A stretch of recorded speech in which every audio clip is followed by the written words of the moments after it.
आज ठीक 1 महीना हुआ है मीरा को गए हुए। उसने वादा लिया था मुझसे, मेरी याद में आप कभी आंसू नहीं बहाओगे। पर वादा तो उसने भी किया था, जीवन भर के साथ का। दोनों के ही वादे टूट गए जब ठंडे पड़े हाथों को सीने में दबाए 2 बूंद आंसू चुपचाप उसके सिरहाने गिर गए। आज भी वैसी ही शाम है, वैसी ही बारिशों में भीगी हवाएं हैं। बस फर्क सिर्फ इतना है, कल वो भी साथ थी, आज सिर्फ मैं अकेला हूं।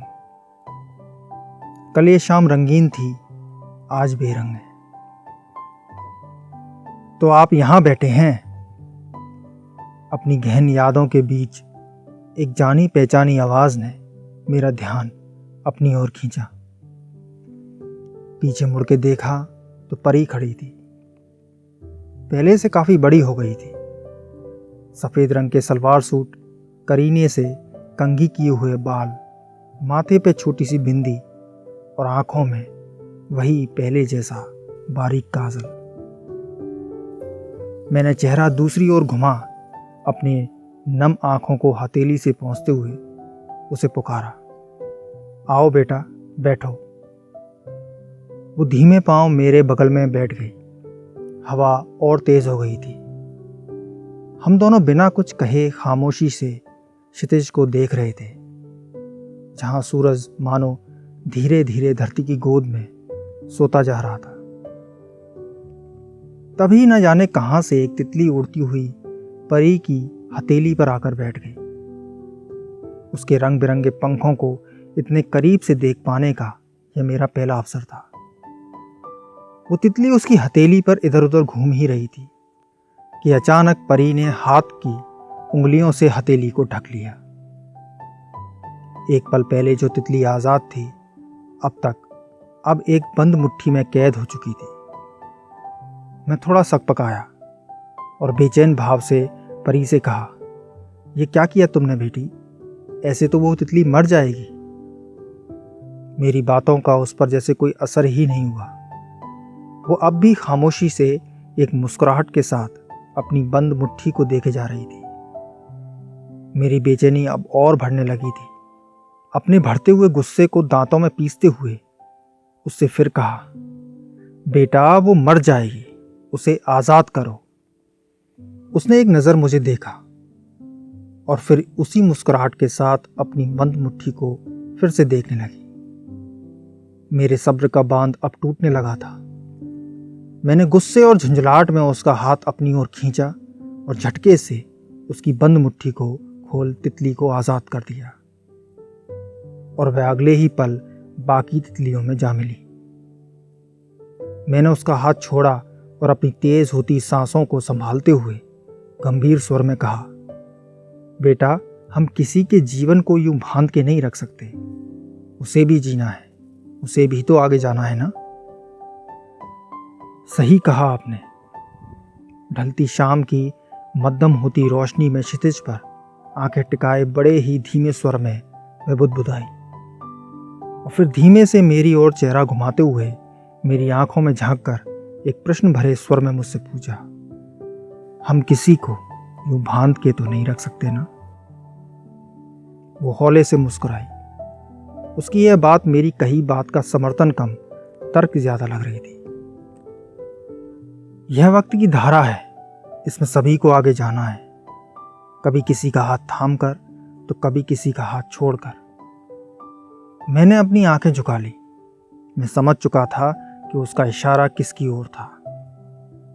मैंने गहरी सांस ली, क्षितिज की ओर देखा और सहज भाव से कहा, तुम नहीं समझोगी बेटा। किसी के आने और जाने पर हमारा कोई वश नहीं, परंतु आने और जाने के बीच का जो सफर है, उसकी यादें बस जाती हैं जहन में, जो एहसास कराती हैं एक अजीब से खालीपन का, जो एहसास कराती हैं कि एक तकिया अब सूना ही रहेगा, कि वो दवाई की शीशी अपने आप दूसरे सिरहाने से मेरे पास नहीं आएगी, कि वो अलमारी में रखी साड़ियाँ गहने फिर कभी नहीं सजेंगे, कि वो शर्ट का बटन अपने आप कभी नहीं लगेगा। वो चाय का कप अब हमेशा खाली ही रहेगा। आसान नहीं है बेटा, आसान नहीं है, ये बिल्कुल आसान नहीं है। मेरी आंखें तड़प के बंद हो गईं और उनमें भरा पानी बह निकला। जिसे आप याद कह रहे हैं वह दरअसल मोह है। मोह उस गुजरे वक्त में कैद एक छाया से जो आपको उनसे अलग होने नहीं दे रहा। और मोह एक भ्रम भी पैदा करता है। भ्रम उस स्वार्थ का जो प्रत्येक जीव, पक्षी, पेड़ पौधे, इंसान को अपना हित साबित करने की वजह बनता है। और इसी वजह से एक कसाई के घर बंधा बकरा हलाल होता है तो वहीं एक पुजारी के घर बंधी गाय पूजी जाती है। दोनों का ही अपना अपना स्वार्थ है अपने हित के लिए, जिसे एक पशु अपना मांस देकर पूरा करता है और दूसरा अपना दूध और पुण्य देकर। और यही वक्त की धारा है जिसमें संपूर्ण जीव जगत, पशु अपने हित, स्वार्थ और मोह के अनुसार अपनी वास्तविकता तय करते हैं। जैसे आपने तय कर लिया एक खाली कप को उनकी यादों से जोड़कर, जिससे आपको आज भी उनसे जुड़े रहने का एहसास हो सके। परंतु सत्य तो यह है कि कोई वास्तविकता है ही नहीं। उसने मेरी ओर देखा और अपनी बंद हथेली को मेरे चेहरे के सामने लाकर धीरे धीरे खोल दिया। अगले ही पल ना जाने कहां से और कैसे वही तितली फिर से उसकी हथेली पर आकर बैठ गई। मैं हैरान था और उसी स्वर में मैंने उससे पूछा, ये कैसे मुमकिन है? क्या यह तितली किसी सम्मोहन का शिकार है? वो धीमे से मुस्कुराई, अपनी हथेली पर बैठी उस तितली को देखा और कहा, हाँ, ये सम्मोहित है अपने उस मोह के कारण जो इसे फिर से मेरी हथेली पर ले आया है। और यह मोह है मेरी हथेली पर लगा एक फूल का मकरंद, जिसकी चाहत इतनी प्रबल है कि वह फिर से तितली को गुजरे वक्त की कैद में आने को मजबूर कर रही है। पर क्या यह तितली के लिए बहते वक्त की धारा में एक रुकावट नहीं? जब तक हथेली बंद थी वह बह रही थी और खुलते ही वह फिर से गुजरे वक्त की याद में बंध गई, यह जानते हुए भी कि यहाँ से वह शायद फिर कभी आज़ाद ना हो पाए। ठीक इसी प्रकार हम भी तो ना जाने कितने ही चाहतों, मोह से बंधे रहते हैं। अब चाहे यह कोई चीज़ हो या कोई इंसान, यह बंधन न केवल हमारे लिए वक्त के प्रवाह में रुकावटें पैदा करता है, बल्कि उन लोगों की जीवात्माओं के प्रभाव को भी बाधित करता है जिनकी यादों से हम जीवन भर बंधे रहते हैं, या यूं कहें उन्हें बांधे रखते हैं। ठीक इस मकरंद की तरह जो आपकी यादों के रूप में और बंद हथेली आपके लिए वक्त की धारा के रूप में। जब तक यह बंद है आप जीवन में आगे बढ़ते हैं, परंतु जब भी किसी व्यक्ति के मोह से विवश होकर इस मुट्ठी में बंद यादों को खोलते हैं तो ये यादें इस तितली की तरह खींच लाती हैं उन जीवात्माओं को भी जो जुड़ी हैं इन यादों से, कैद होने के लिए एक ऐसी जगह जहां ना उन्हें एक नया जन्म मिलेगा और ना ही गुजरा जीवन। बस यूं ही किसी के मोह में बंध कर जुड़ी रहेंगी अचल भौतिक वस्तुओं से, कभी एक खाली कप से तो कभी सिरहाने पर रखी दवा की शीशी से। उस अनिश्चित काल तक जब तक ये यादें, ये मोह, ये चाहतें इतनी धुंधली ना हो जाएं जो उन्हें इस अघोषित यातना से मुक्ति देकर एक नई शुरुआत करने का मौका दे सके। चाहत और मोह जितना प्रबल होगा, यातना तकलीफ उतनी ही अधिक होगी, जाने वाले को भी और रहने वाले को भी। और उसने एक फूंक से अपनी हथेली पर बैठी तितली को उड़ा दिया और मेरी ओर देखकर मुस्कुराने लगी। मैंने कुछ पल उसकी आंखों में देखा, गहरी बुरी आंखों में जिनमें मेरी नज़रों के परे ना जाने कितना गहरा अथाह ज्ञान और उस ज्ञान का भावार्थ तैर रहा था। मैंने अपनी नज़रें झुकाई और सोचने लगा, मृत्यु तो सभी दुखों, यातनाओं, सांसारिक कर्मों का अंत है, तो फिर कैसे एक शरीर में मौजूद जीवात्मा मृत्यु के बाद भी जुड़ी रह सकती है उसी शरीर से? क्या मीरा आज़ाद नहीं? मैंने जीवन भर उसकी आंखों में एक आंसू नहीं आने दिया, तो उसके जाने के बाद उसकी यातनाओं, दुखों और अनिश्चितकालीन इंतज़ार की भला मैं वजह कैसे बन सकता हूँ। मेरे पास तो बस ये यादें ही तो हैं जो मेरे जीने की वजह है। इन्हें खुद से अलग कैसे कर दूँ और कैसे मान लूँ मेरे उसे याद करने से उसे तकलीफ़ होती है। मैं अपने चेहरे को अपने दोनों हाथों में छुपा कर रोने लगा। वो उठी और मेरे सामने आकर खड़ी हो गई और मुझे पुकारा, अंकल। मैंने अपने कांपते हुए हाथों से आंखों के आंसू पोंछे और उसकी ओर देखा। वो मुस्कुरा रही थी, उसकी आंखों में तेज था। कुछ देर वो इसी तरह मुझे देखती रही और बोली, अब आप वास्तविकता नहीं बल्कि सत्यता देखेंगे। और उसने अपने नर्म हाथों से मेरी आंखों को ढक लिया। उसके हाथ से मन को मोह लेने वाली खुशबू आ रही थी। शायद वो उस फूल की थी जिसका मकरंद उसके हाथों पर लगा हुआ था। पर एक फूलों का व्यापारी होने के बावजूद भी ऐसी मनमोहक खुशबू को मैंने कभी महसूस नहीं किया था। पता नहीं वह खुशबू के कारण था या उसके स्पर्श से मुझे एक अजीब सी शांति का एहसास होने लगा था। मानो कुछ पल के लिए मुझसे सभी दुख, तकलीफें, यादें, सांसारिक कर्म, रिश्ते नाते दूर हो गए हों। मैं श्वेत प्रकाश के सागर में धीरे धीरे गहरी नींद में जाने लगा। मैं लीन था, शांतिमय था, मानो एक पल के लिए सब कुछ थम गया हो। आंखें खोलो राकेश, परी ने मुझे पुकारा और मैंने धीरे धीरे अपनी आंखें खोली। वो श्वेत प्रकाश छटने लगा तो देखा मैं एक अंतहीन लंबी विशाल दीवार के ऊपर खड़ा हूँ, जिसके एक ओर हमारा रंगीन संसार है और दूसरी ओर कई श्वेत प्रकाशों की अंतहीन श्रृंखला, जिनके बीच एक गहरा काला स्याह अंधेरा है। और उस दीवार पर मुझसे कुछ दूर खड़ी है मीरा, मेरी मीरा। मैं भाव विभोर होकर खुशी से उसे पुकारने लगा, मीरा, मीरा। मैं उसकी ओर बढ़ने लगा, पर मानो मेरा शरीर जम गया हो। मैं हिल नहीं सकता था। उसे पुकारते हुए रोने लगा। वो आपको नहीं सुन सकती, वो अचल है, वो वक्त की धारा में बह नहीं रही। मैं हूं कहाँ और मेरा शरीर? मैंने घबराते हुए उस आवाज से प्रश्न किया जो सिर्फ सुनाई दे रही थी, दिखाई नहीं। आप जीवन और मृत्यु के बीच स्थित उस रेखा पर हैं जो भौतिक और अभौतिक दुनियाओं को अलग करती है, जहां ना आप मृत हैं और ना ही जीवित। यह वो जगह है जहां वक्त की धारा पूर्णतया बाधित हो जाती है, जैसे इस पल आपके और मीरा के लिए है। आप अब भी मेरे जरिए अपने शरीर से जुड़े हुए हो, इसलिए मुझे सुन सकते हो, महसूस कर सकते हो, पर मीरा नहीं। उसके लिए तो यह स्थान एक अंतहीन तपते रेगिस्तान सा है, जिसका कोई किनारा नहीं। वो कितना भी चल ले, लेकिन फिर भी वो रहेगी वहीं जहां पहले थी, आपके मोह में बंधी, भौतिक संसार से जुड़ी तमाम उन यादों में जिनमें आप उन्हें ढूंढते हैं।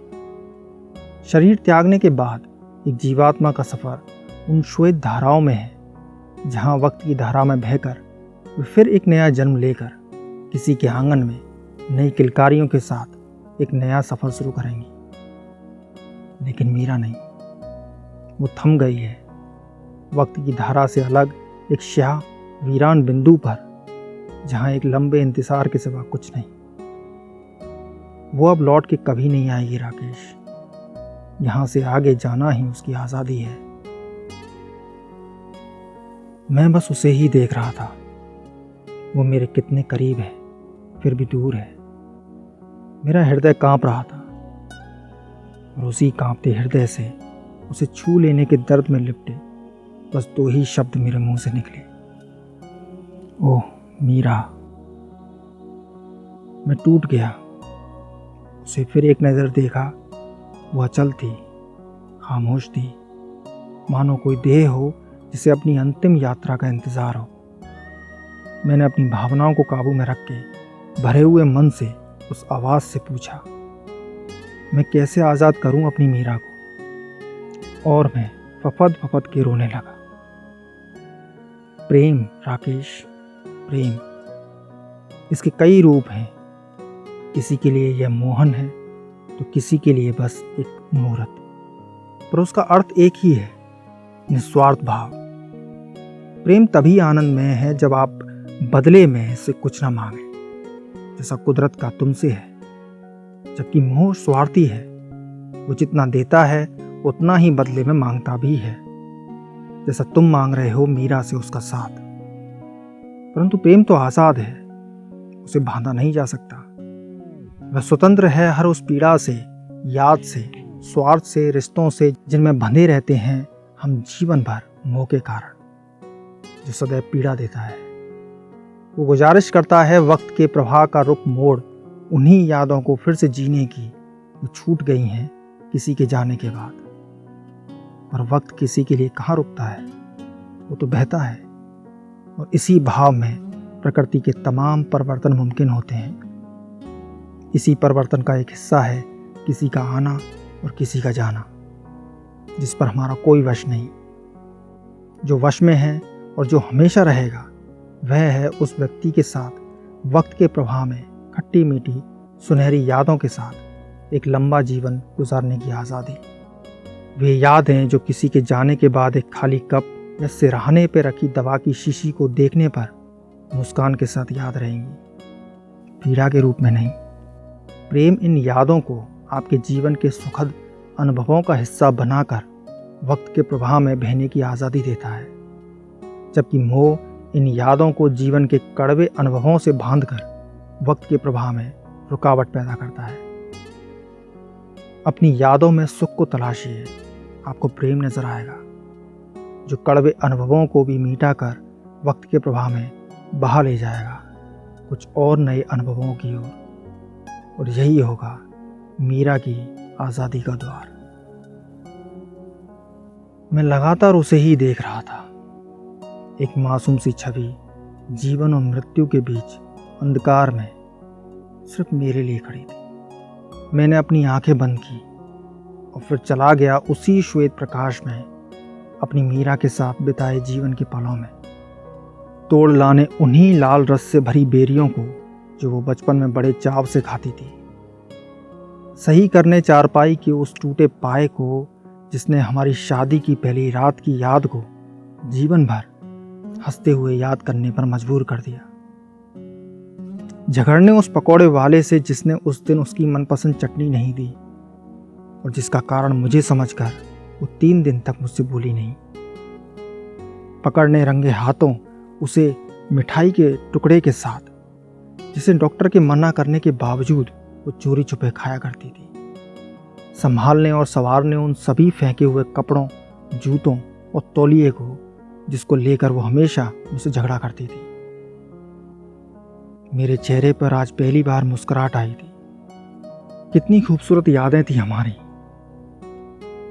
मैंने अपनी आंखें खोली, उसे देखा और मुस्कुराते हुए कहा, तुम्हें याद है मीरा, तुम हमेशा मुझसे शर्त लगाया करती थी और यह कहकर हार जाया करती थी कि जीवन में शर्तें नहीं होती तो हार जीत कैसी। आज समझ में आया तुम बिल्कुल ठीक कहा करती थी। जीवन के सफ़र में शर्तों वादों का कोई मतलब नहीं। कोई एक पल है तो अगले पल नहीं, पर वो पल, वो साथ में बिताए सुनहरे पल, वे तो हैं जिनमें बिताई एक लंबी जीवन के वे हसीन अनगिनत लम्हे जो किसी के जाने के बाद याद करने पर होठों पर एक प्यार भरी मुस्कुराहट तैरा दे। वही है प्रेम।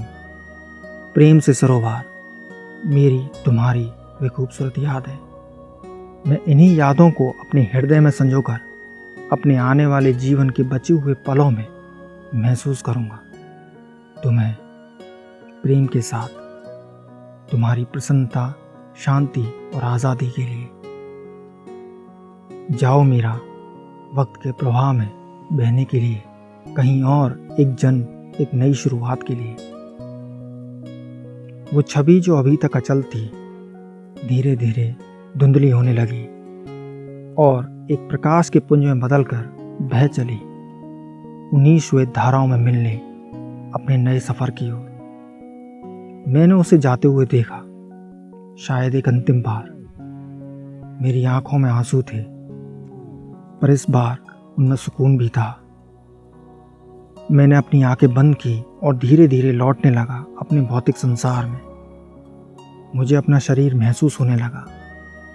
मैंने आंखें खोली तो सूरज अभी क्षितिज के थोड़ा सा ऊपर था, और वहाँ परी नहीं थी।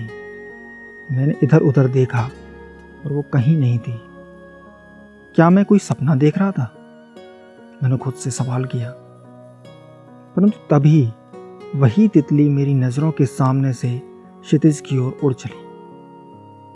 मैं मुस्कुराया और शुक्रिया किया उस परम शक्ति का जिसने मुझे ये मार्ग दिखाया, और चल दिया उसी ओर, अपने घर, हमारी यादों को एक नए सवेरे के रूप में जीने के लिए।